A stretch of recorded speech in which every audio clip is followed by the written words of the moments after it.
हर हर महादेव मित्रों, राधे राधे, जय श्री कृष्णा। कैसे हैं आप सब?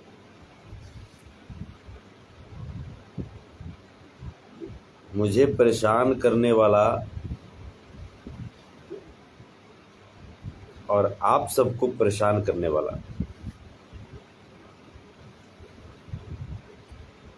बहुत हद तक भागा, कोशिश किया कि कानून के पकड़ से बाहर रह जाऊं,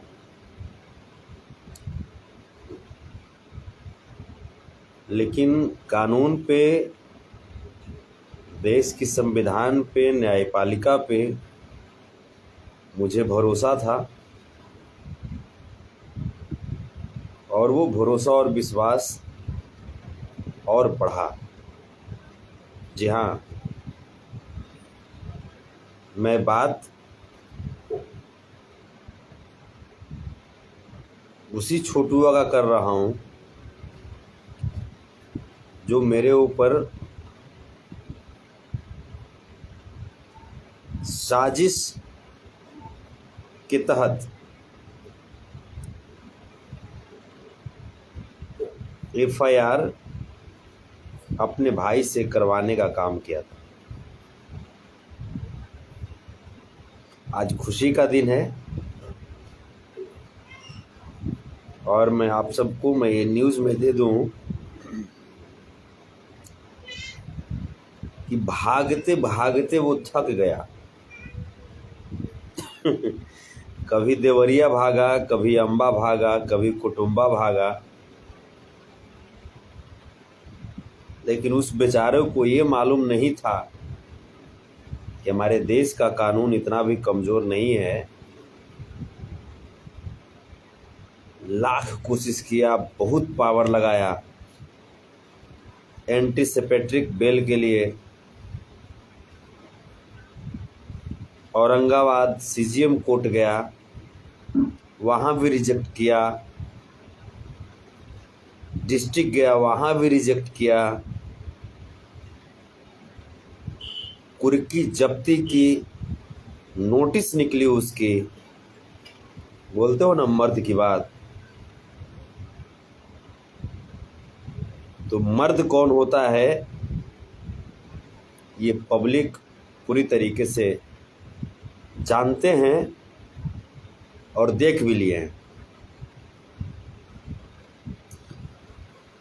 खुद औरंगाबाद का निवासी हो करके भी उसे औरंगाबाद के प्रशासन पे भरोसा नहीं था, भागता फिर रहा था।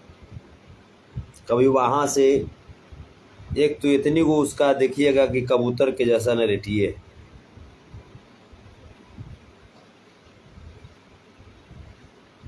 कभी वहां भाग रहा था, कभी वहां भाग रहा था, कभी वहां भाग रहा था।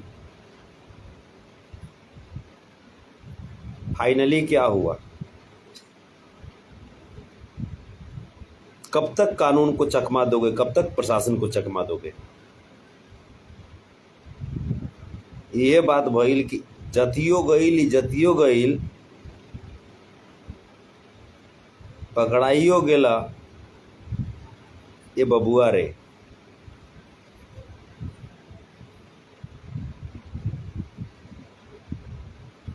हमको चैलेंज किया जा रहा था, मेरे ऊपर केस किया था, तो संतोष रेणु भागा तो नहीं था। देश के कानून पे, देश के पुलिस प्रशासन पे, देश की न्यायपालिका पे मुझे भरोसा था, देश के संविधान पे मुझे भरोसा था, और मैं तो खुद गया था, क्योंकि मैं देश के कानून का मैं सम्मान करता हूँ, संविधान का सम्मान करता हूँ, न्यायपालिका का सम्मान करता हूँ।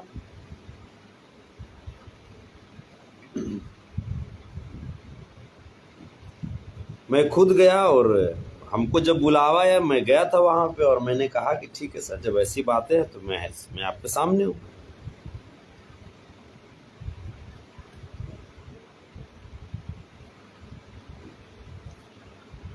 वहां से, जबकि हमें नालंदा जिला से मुझे पुलिस प्रशासन का फ़ोन आया था, और नालंदा जिला के बिहार शरीफ में लहेरी थाना है, वहाँ पे मैं अपने आप को पुलिस के सपुर्द किया था।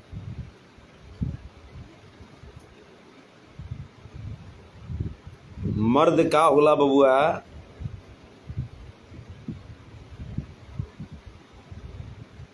तहरा ओरी के भी पूरा लोग जानत हुई, अब बूझ गई हुई इतना में। इसने क्या किया कि भागना शुरू किया। भाई संतोष रेणु जेल चला गया, अब एंटीसिपेट्रिक बेल ले लो और भागो। तो तू जज साहब को खरीद लोगे? हमारे देश का कानून बिकता है? हमारे देश की न्यायपालिका को कोई खरीद सकता है? नहीं खरीद सकता। बाहर में तुम जितनी जातिवाद कर लो, ये कर लो, वो कर लो, कानून सबके लिए बराबर है बाबू। आज गया ना, आज चुपके से कुर्की जब्ती का लगातार इसको तो शर्म से चुल्लू भर पानी में डूब के मर जाना चाहिए था। और बोलता है कि हम फलाना है, ये है, वो है। अरे डेम का, चुल्लू भर पानी में डूब के मर जाना चाहिए था तुमको।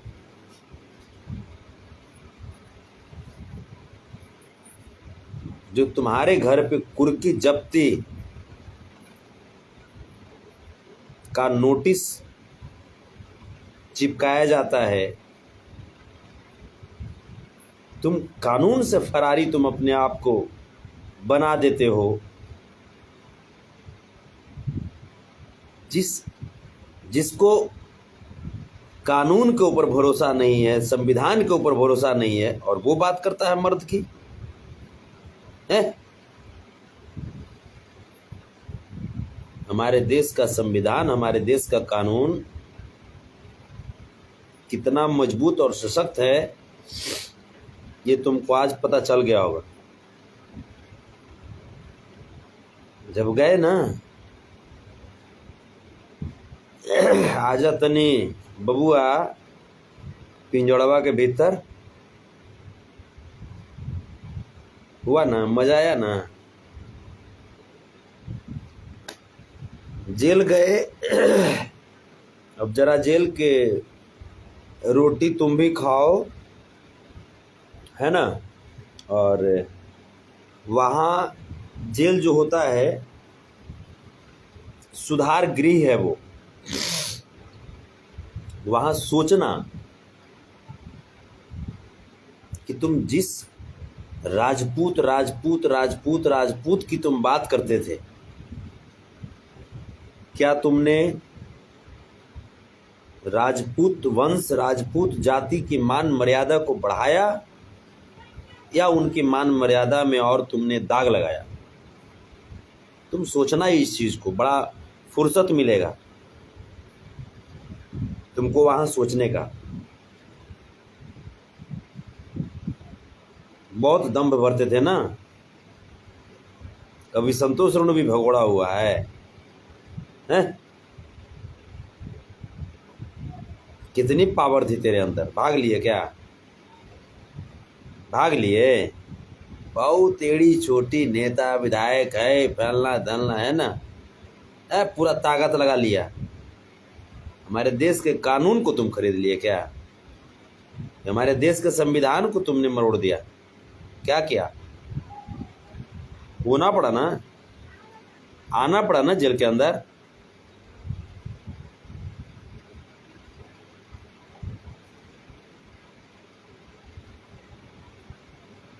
यही गति उस मौगहिया जानवर का भी होगा।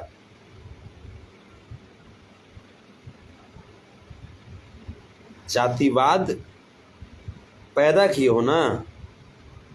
संतोष रेणु क्यों टाइट हुआ? क्यों टाइट हुआ? क्योंकि तुम लोग इस कदर जातिवाद पैदा कर दिए थे, इस कदर जातिवाद पैदा कर दिए थे कि राजपूत के अलावे बाकी जो लोग थे वो गौण पड़ते जा रहे थे। तुम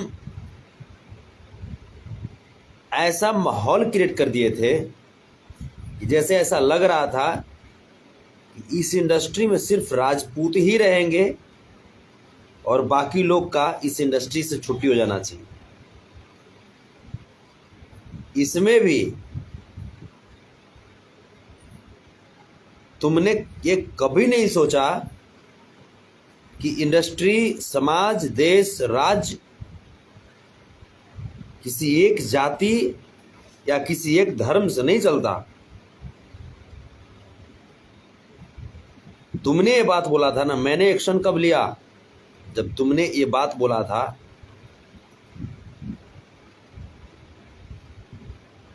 कि हम क्षत्रिय हैं और क्षत्रिय के छत्र छाया में पूरा जात पलता है, वहीं से मैंने एक्शन लिया था ना।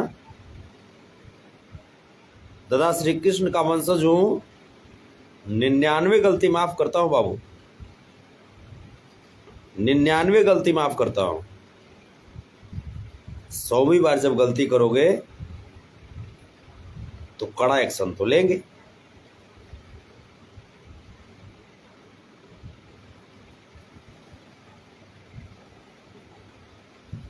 तो यदुवंशी अभिषेक भाई यादव लिखते हैं, भैया आज मेरा बर्थडे है, थोड़ा कुछ बोल दीजिए। चलिए, लव यू आपको और जन्मदिन की ढेर सारी शुभकामनाएं। दादा श्री कृष्ण की तरफ से बहुत आपको आशीर्वाद मिलता रहे। तो हमारा काम है, जिस वंश से, जिस खानदान से आते हैं, हमें यही सिखाया गया है कि हमारे लिए सभी बराबर हैं। चाहे जो जिस जाति से आए, जो जिस धर्म से आए, मैं सबका सम्मान करता हूं। लेकिन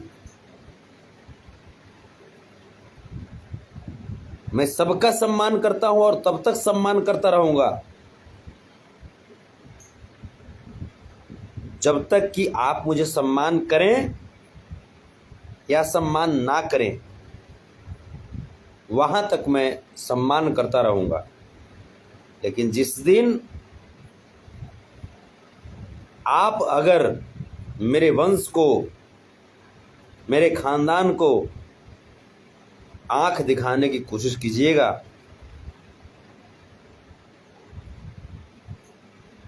तिरस्कार करने की हिम्मत कीजिएगा, मैं वहां पे दादा श्री कृष्ण के उपदेशों और सिद्धांतों पर चलते हुए मैं आपका विरोध तो करूंगा। और वही मैंने किया था। मैंने कभी किसी राजपूत को मैंने नहीं बोलने गया था, कभी किसी को नहीं बोला है, मेरा इतिहास नहीं है। लेकिन मैं इस बार मैं देख रहा था, चाहे वो मौगैया जानवर हो, चाहे वो छोटू चिंगरिया हो, चाहे वो निरंजन विद्यार्थी हो, चाहे वो राजन सिंह मुकुट हो, चाहे वो पवन सिंह के टीम में रहने वाला लड़का सूर्या भाई हो। कहते हैं कि पवन सिंह साजिश नहीं किया था मेरे खिलाफ। टोटल एविडेंस है मेरे पास, टोटल एविडेंस है। संतोष रेणु विदाउट एविडेंस बात ही नहीं करता है।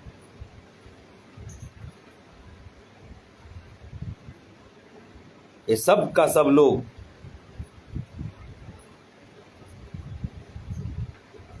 एक ऐसा माहौल क्रिएट कर रहा था जिस माहौल में यादवों को, बैकवर्डों को, SC ST वालों को, मुस्लिम भाइयों को कुचलने की साजिश की जा रही थी। फिर तो हम दादा श्री कृष्ण के पद चिन्ह पे चलते हैं, उनके दिखाए गए रास्ते पे चलते हैं। दादा श्री कृष्ण हमें से बढ़िया बढ़िया काम किए समाज के लिए, हमेशा जो निर्बल रहा उसको ताकत देने का काम किए, जब किसी महिला का चीरहरण किया गया उसकी भरी सभा में इज्जत बचाने का काम किए, जब कोई निर्धन ब्राह्मण उनके दरवाजे पर चला गया अपना सर्वस्व धन संपत्ति उस ब्राह्मण को दान में देने का काम किए।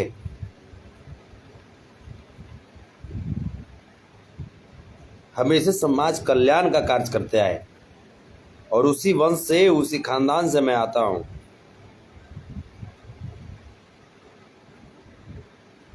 तो अगर तुम एक विशेष अगर जातिवाद वाले सोच से अगर तुम इंडस्ट्री को टॉर्चर करने की कोशिश करोगे तो फिर तो हम तो आगे आएंगे ना, क्योंकि हमारे लिए तो सभी अपने हैं, हमारे लिए सभी अपने हैं। वही जब मैं किया तो मेरे ऊपर तुमने केस किया। मुझे ताज्जुब इस बात का हुआ कि जब कुछ बातें होती है अगर दो के बीच में तो तीसरा को समझौता के लिए आना चाहिए, लेकिन तुम्हारे तरफ से करनी सेना, भरनी सेना, धरनी सेना, कौन कौन सेना था, सब हमको कॉल करने लगा और कॉल करके टॉर्चर करने लगा, मुझे परेशान करने लगा। उस वक्त क्या इसी को राजपूत बोलते हैं? अगर तुम राजपूत हो इस सिद्धांत के अनुसार तो फिर हमारे बाबू वीर कुंवर सिंह कौन थे, जिनका मैं सम्मान करता हूं?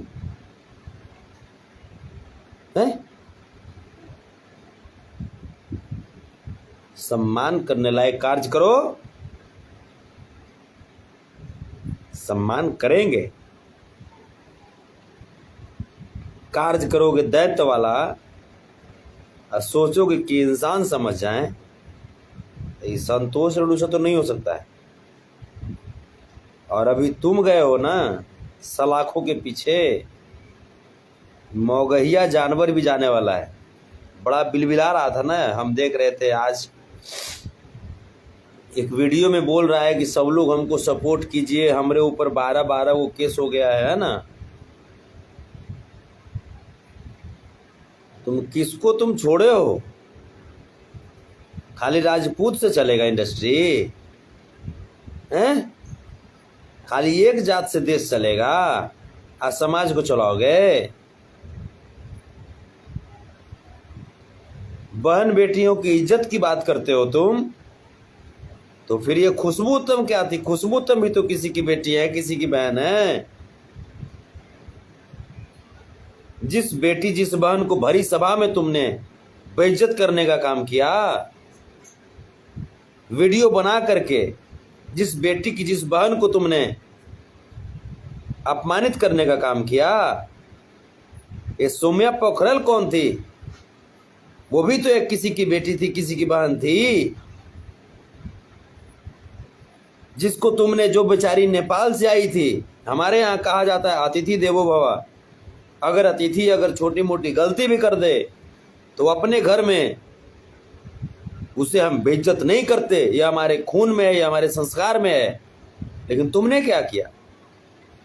एक नेपाल की लड़की अगर आ करके बोली कि हाँ मैं फलाने का मैं फैन हूं, तो ये अच्छी बात न थी जी। कम से कम किसी की तो बोली। हमारी भोजपुरी की वो फैन थी ना। लेकिन तुमने क्या किया है? वो बोल दी कि हाँ फलाने को हम नहीं जानते हैं। इसके लिए तुमने क्या किया? उस सौम्या पोखरल की किस कदर बेइज्जती की,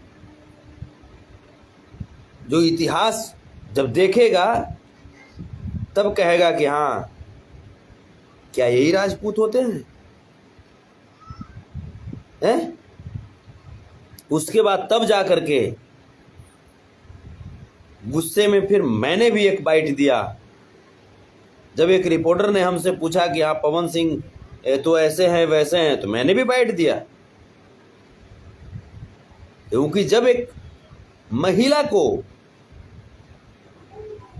इस कदर अपमानित कर रहे हो, एक महिला की इज्जत को तार तार कर रहे हो, तो फिर तो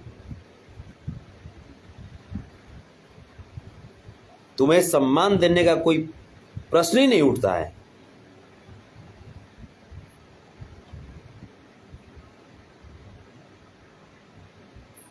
बहुत सारे लोग बोलते हैं कि पवन सिंह पे संतोष रेणु पहले नहीं बोलते थे, अब क्यों बोलने लगे हैं। जिस समय सौम्या पोखरेल जब बोली थी कि हम नहीं जानते पवन सिंह को, उतना कंट्रोवर्सी हो गया था। पवन सिंह को सामने से नहीं आना चाहिए था, एक महिला के सम्मान में नहीं आना चाहिए था उसको कि हाँ भाई अगर नहीं जानती है तो कोई बात नहीं, हमारी बहन है, हमारी घर की एक सदस्य है, हमारे समाज की सदस्य है ये है। सौम्या पोखरेल का इज्जत जब लूटा जा रहा था तो क्या पवन सिंह को सामने आकर के नहीं बोलना चाहिए था कि हाँ सौम्या पोखरेल को भी सम्मान दो, नहीं जानती तो नहीं जानती, कोई बात नहीं है, जान जाएगी।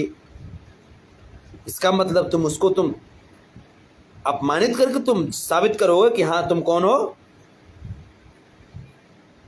और बोलते हो कि बहन बेटियों की इज्जत करता है राजपूत। इसी को राजपूत बोलते हैं। अगर इसको राजपूत बोलते तो मैं फिर से पूछता हूं कि बाबू वीर कुंवर सिंह कौन थे, जिन्होंने देश की स्वतंत्रता संग्राम की पहली लड़ाई लड़ी थी, आजादी की पहली लड़ाई लड़ी थी और बिहार को गौरवान्वित किया था, देश को गौरवान्वित किया था। तो तुम लोग जो नौटंकी, तुम लोग जो प्रोपगेंडा तुम लोग जो चले थे,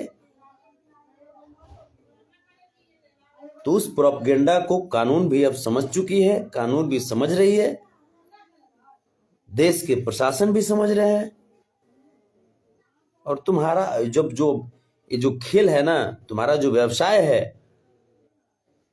ये अब बंद होगा कि हाँ जातिवाद करके और व्यू बटोरना, ये करना वो करना, ये अब तुम्हारा बंद होगा। क्योंकि ये पब्लिक है, ये सब जानती हैं अंदर क्या है बाहर क्या, सबको ये पहचानती है, पब्लिक है, ये सब जानती हैं। तो बस यही चीज कि एक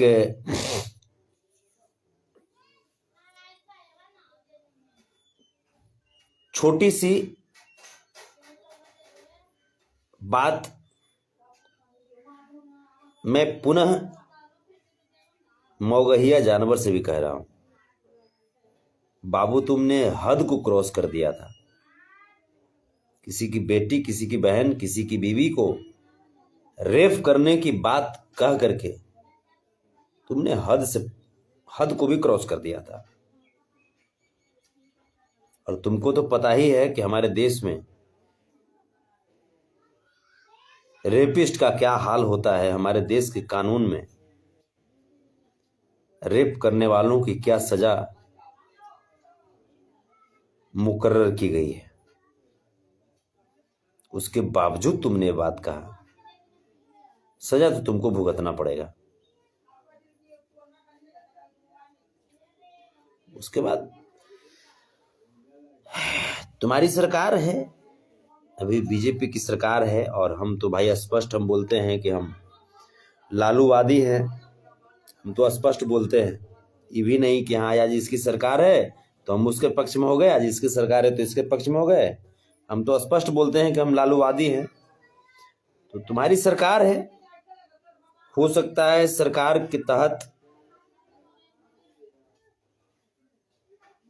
प्रभावित करने की कोशिश की जा सकती है फैसले को, लेकिन मुझे अभी भी और हमेशा हिंदुस्तान की न्यायपालिका, हिंदुस्तान के संविधान, हिंदुस्तान के कानून पे पूर्ण भरोसा है कि वो अपने मार्ग से नहीं भटकेंगे और किसी के दबाव में आकर के कोई काज नहीं करेंगे।